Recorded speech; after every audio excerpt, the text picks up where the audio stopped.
ನಮಸ್ಕಾರ ಬಂಧುಗಳೇ, ಮಾಮಾಸ್ ಕೈ ರುಚಿಗೆ ಸ್ವಾಗತ ಸುಸ್ವಾಗತ.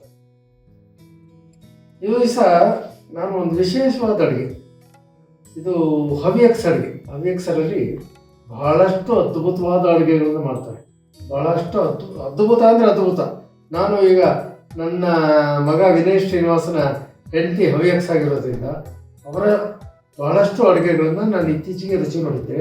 ಹಾಗೆ ನಾನು ಕುಶಾಲನಗರದಲ್ಲಿ ಇದ್ದಾಗಲೂ ಕೂಡ ಬಹಳಷ್ಟು ಹವ್ಯಕ್ಸ್ ಊಟವನ್ನು ಮಾಡಿದ್ದೇನೆ. ನನ್ನ ಸಂಬಂಧ ಬೇರೆ, ನಮ್ಮ ಈಗ ಹೊಸ ಸಂಬಂಧ ಬೇರೆ. ಹಿಂದೆ ನಮ್ಮ ಸೋದರ ಮಾವನ ಸೊಸೆ ಹವ್ಯಕ್ಸು, ಅವರ ಸಂಬಂಧನೂ ನಾವು ಮಾಡಿದ್ವಿ. ಹಾಗಾಗಿ ಹವ್ಯಕ್ಸಿಗೂ ನಮಗೂ ಒಂದು ಅವಿನಾಭಾವ ಸಂಬಂಧ ಬಂದಿದೆ.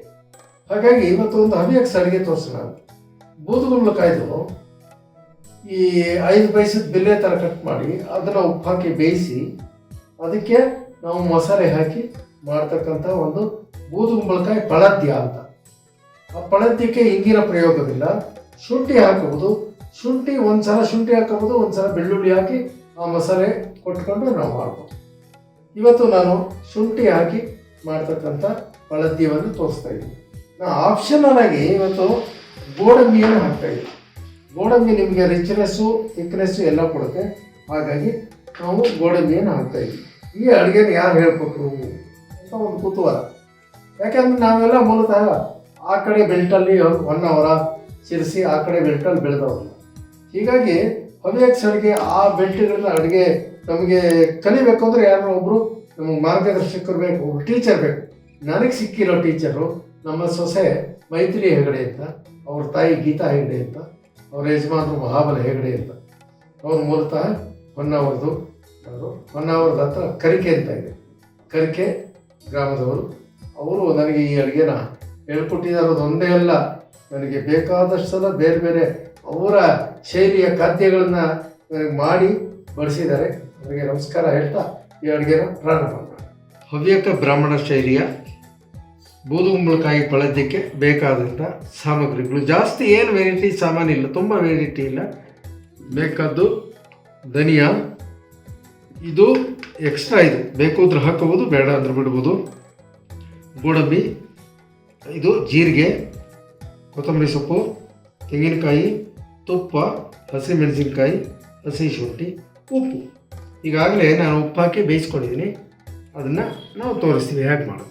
ಬಂಧುಗಳೇ, ಹವ್ಯಕ ಶೈಲಿಯ ಬೂದುಗುಂಬಳಕಾಯಿ ಪಳದ್ಯಕ್ಕೆ ಬೇಕಾದಂಥ ಮುಖ್ಯ ಸಾಮಗ್ರಿ ಬೂದುಗುಂಬಳಕಾಯಿನ 5 ಪೈಸೆ ಬೆಲೆಯ ರೀತಿಯಲ್ಲೇ ಈ ರೀತಿ ಕಟ್ ಮಾಡಿ ಬೇಯಿಸಿಟ್ಕೊಂಡಿದ್ದೀವಿ.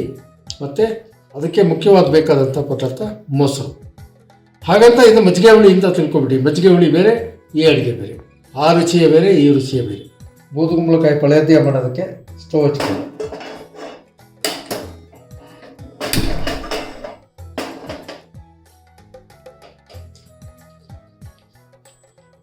ಒಗ್ಗರಣೆಗೆ ಸ್ವಲ್ಪ ತುಪ್ಪ,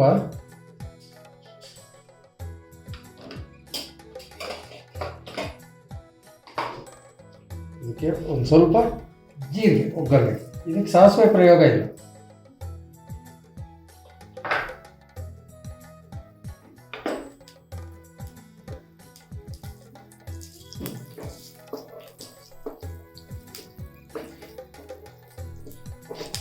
ಹೊಂಬಣ್ಣ ಬಂದಿದೆ ಜೀರಿಗೆ. ಈಗ ಬೇಯಿಸಿರೋ ಬೂದುಗುಂಬಳಕಾಯಿನ ಇದಕ್ಕೆ ಹಾಕ್ಬೋದು.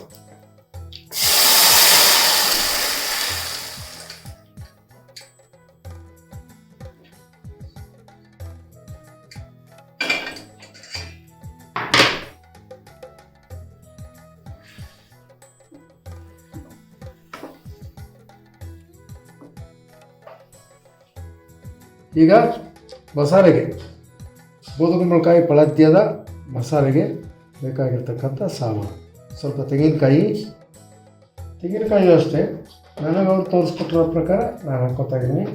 ಸ್ವಲ್ಪ ಗೋಡಂಬಿ ಏನು ಹೇಳಿಲ್ಲ ಅವರು, ಆದರೂ ನಾನು ಒಂದು ಹೆಚ್ಚಿನ ರುಚಿ ಸಿಕ್ಕಲಿ ಅಂತ ಸ್ವಲ್ಪ ಗೋಡಂಬಿನ ಹಾಕ್ತಾಯಿದ್ದೀನಿ. ಅದೊಂದು ತಿಕ್ನೆಸ್ಸು ಕೊಡುತ್ತೆ, ಒಂದು ಚೆನ್ನಾಗಿರುತ್ತೆ. 1 ಚಮಚದಷ್ಟು, 2 ಚಮಚ ಜೀರಿಗೆ ಹಾಕಿದ್ರೆ, ಇದರಲ್ಲಿ ಜೀರಿಗೆನೇ ಪ್ರಧಾನ. 2 ಚಮಚ ಜೀರಿಗೆ ಹಾಕಿದ್ರೆ 1 ಚಮಚದಷ್ಟು ಧನಿಯಾ, ಆಮೇಲೆ 1 ಚಮಚದಷ್ಟು ಧನಿಯಾ ಹಾಕ್ತಾಯಿದ್ದೀನಿ, ಸಾಕು. ಸ್ವಲ್ಪ ಹಸಿ ಶುಂಠಿ ಹಾಕ್ತಾಯಿದ್ದೀನಿ, ಒಂದು ಇಂಚಿನಷ್ಟು ಹಸಿ ಶುಂಠಿ.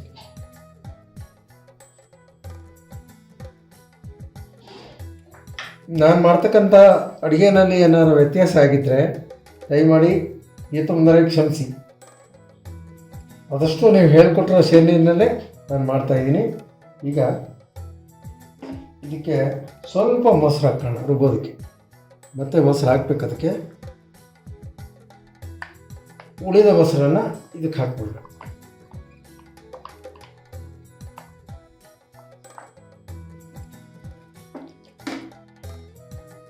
ಸ್ವಲ್ಪ ಈ ಮೊಸರಿಗೆ ನೀರು ಹಾಕ್ಬಿಟ್ಟು ಬೆಣ್ಣೆ ರೀತಿ ರುಬ್ಬಿಸ್ಕೊಂಬ. ಖಾರಕ್ಕೆ ಹಸಿಮೆಣಸಿನ್ಕಾಯಿ ನಾನು ಸ್ವಲ್ಪ ಖಾರ ಕಮ್ಮಿ ತಿಂತೀನಿ, ಹಂಗಂತ ನಾ ಖಾರ ಕಮ್ಮಿ ತಿಂತೀನಿ ಅಂತ ನಮಗೆ ಆರ್ಡ್ರ್ ಕೊಡೋ ಗ್ರಾಹಕರಿಗೆ ನಾವು ಖಾರ ಕಮ್ಮಿ ಹಾಕೋದಾಗಲ್ಲ. ಅವರವರ ರುಚಿಗೆ ಹೇಗೆ ಬೇಕೋ ಆ ರೀತಿ ಖಾರ, ಉಪ್ಪು, ಹುಳಿ ಎಲ್ಲವನ್ನು ಮಾಡ್ಕೊಡ್ತೀವಿ. ಒಂದು ಸಣ್ಣ ಎರಡೇ ಹಸಿರು ಮೆಣಸಿನ್ಕಾಯಿ ಹಾಕಿದ್ದೀವಿ. ನೀವು ಖಾರ ಜಾಸ್ತಿ ಬೇಕು ಅಂತಂದರೆ ಖಂಡಿತ ಖಾರ ಜಾಸ್ತಿ ಮಾಡ್ತೀವಿ. ಈಗ ಇದನ್ನೊಂದು ಸಲ ಮಿಕ್ಸ್ ಮಾಡಿಬಿಟ್ಟು ಇದನ್ನು ಈ ಮಸಾಲೆ ಎಲ್ಲ ರುಬ್ಬಿಸ್ಕೊಂಡ್ಬರ್ತೀವಿ. ಬಂಧುಗಳೇ, ಜೀರಿಗೆ 2 ಚಮಚ ಜೀರಿಗೆ ಹಾಕಿದ್ರೆ 1 ಚಮಚ ಧನಿಯಾ, ಹಸಿರು ಮೆಣಸಿನ್ಕಾಯಿ, ಸ್ವಲ್ಪ ಹಸಿ ಶುಂಠಿ, ತೆಂಗಿನಕಾಯಿ, ಗೋಡಂಬಿ ರಿಚ್ನೆಸ್ಗೋಸ್ಕರ ಹಾಕಿದ್ದೀನಿ. ಗೋಡಂಬಿಯ ಬದಲು ಅಕ್ಕಿ ಹಾಕೋದು. ಅಕ್ಕಿ ಹಾಕೋದು ಕ್ರಮ ಅವ್ರು ಹೇಳಿದ್ದು ಹಾಗೆಯೇ ಗೀತಮ್ಮ ಅವರು. ಈಗ ಇವತ್ತಿನ ದಿವಸ ಅಕ್ಕಿಯ ಬದಲು ನಾನು ಗೋಡಂಬಿ ಹಾಕಿದ್ದೀನಿ.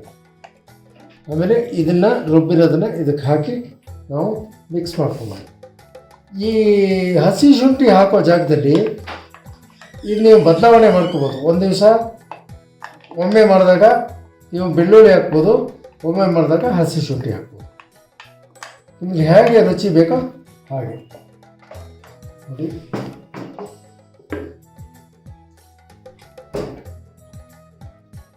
ಇಷ್ಟೊತ್ತು ಸಿಮ್ಮಲ್ಲಿ ಇಟ್ಟಿದ್ದೆ. ಈಗ ನಾನು ಸ್ವಲ್ಪ ದೊಡ್ಡದಾಗಿ ಇಟ್ಟು ಈಗ ಇದು ಕುದಿ ಬಂದರೆ ಆಯಿತು. ಹವ್ಯಕ ಶೈಲಿಯ ಬದುಕುಂಬಳಕಾಯಿ ಹಳದಿಯ ರೆಡಿ ಇದೆ. ಈಗ ಲಾಸ್ಟಲ್ಲಿ ಕೊತ್ತಂಬರಿ ಸೊಪ್ಪು ಸ್ವಲ್ಪ ಹಾಕಿ. ಇದು ಇದೇ ಬಣ್ಣದಲ್ಲಿರಬೇಕು, ಬಣ್ಣ ಹಸಿರು ಬಣ್ಣ ಅಥವಾ ಕೆಂಪು ಬಣ್ಣ ಆಗಬಾರ್ದು. ಹಾಗಾಗಿ ಕೊತ್ತಂಬರಿ ಸೊಪ್ಪನ್ನು ರುಬ್ಬಕ್ಕೆ ಹಾಕಿಲ್ಲ. ಈಗ ನನ್ನ ಪ್ರಕಾರ ತುಂಬ ಚೆನ್ನಾಗಿದೆ ಅಂತ ಅನ್ಕೋತೀನಿ. ಬೂದುಗುಂಬಳಕಾಯಿ ಹಳದಿಯ ಸವಿಯಲು ಸಿದ್ಧವಾಗಿದೆ.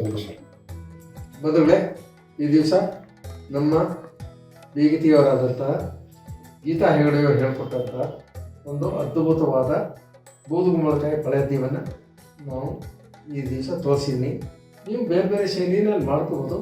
ಇದು ನನಗೆ ಅವ್ರು ತೋರಿಸ್ಕೊಟ್ಟಿದ್ದಂತೂ ನನಗೆ ಬಹಳ ಇಷ್ಟ ಆಯಿತು. ಹಾಗಾಗಿ ಅಡುಗೆನ ನಾವು ಬೇರೆಯವ್ರ ಹತ್ರ ಹಂಚ್ಕೊಳ್ಳೋಣ ಅಂತ ನಾನು ತೋರಿಸ್ತಾ ಇದ್ದೀನಿ. ಇವತ್ತು ಅದ್ಭುತವಾದಂಥ ಬೂದುಗುಂಬಳಕಾಯಿ ಹಳದಿಯ ಇಲ್ಲಿ ರೆಡಿ. ಇದೇ ರೀತಿ ನೀವು ಮಾಡಿಕೊಂಡು ನೀವು ಸವಿದು ನೋಡಿ. ಖಾರ ನಿಮಗೆ ಸ್ವಲ್ಪ ಜಾಸ್ತಿ ಬೇಕು ಅಂದರೆ ಹಸಿಮೆಣಸಿನ್ಕಾಯಿ ಜಾಸ್ತಿ ಹಾಕ್ಕೊಳ್ಳಿ.